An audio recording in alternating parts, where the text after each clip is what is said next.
Have you ever been on the receiving end of someone's anger? Some people seem angry all the time. Some only get angry in specific situations. Some explode unexpectedly. In fact, at the root of anger often lies fear. The person may not actually be angry at you. Instead, they may be experiencing fear. And anger becomes their way of instinctively fighting back against that fear. Anger is part of our survival system from an evolutionary psychology perspective. When faced with a threat, humans typically choose to fight or flight. Anger corresponds to the fight response. Think of typical situations where anger arises: being cut off in traffic, receiving unfair criticism at work, or dealing with conflict at home. In each of these, the brain interprets the event as a threat. Here's how the process unfolds step by step.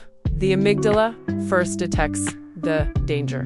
The hypothalamus triggers the release of stress hormones, heart rate and blood pressure rise. And finally, the brain decides whether to flee or fight. Choosing to fight often manifests as anger.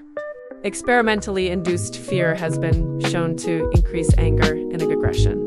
Threat stimuli activate amygdala circuits for both fear and anger. The amygdala is often co-activated in both fear and anger responses. In other words, when someone appears angry, they may actually be struggling against their own inner fear. There is also an interesting study with mice.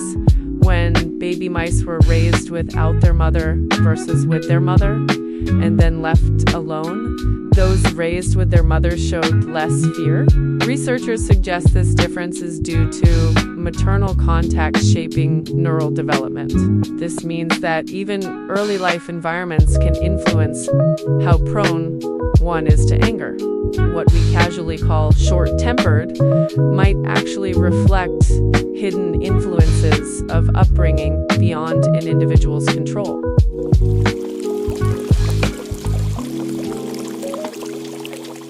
What people fear varies greatly. Some fear failure, others fear rejection, others fear loneliness. When someone directs anger at you, it may simply be that your actions triggered their personal fear switch. Anger does not always mean you are at fault. Behind the outbursts, there may be fear in individual emotional response rooted in survival. In addition, anger extends to society at large. Road rage, workplace harassment, domestic conflicts. Many of these can be traced back to fear. Understanding this connection can help us think not just about how to manage anger, but how to address the fears that fuel it. So next time you are yelled at, consider this. Maybe your action simply startled the other person. Maybe they are struggling with fear and trying to defend themselves. Thinking this way may help you avoid blaming yourself unnecessarily. At the end of the day, you can say to yourself, "Sorry if I startled you. You are not the problem." Fear comes in many different forms, unique to each individual. Thank you for watching.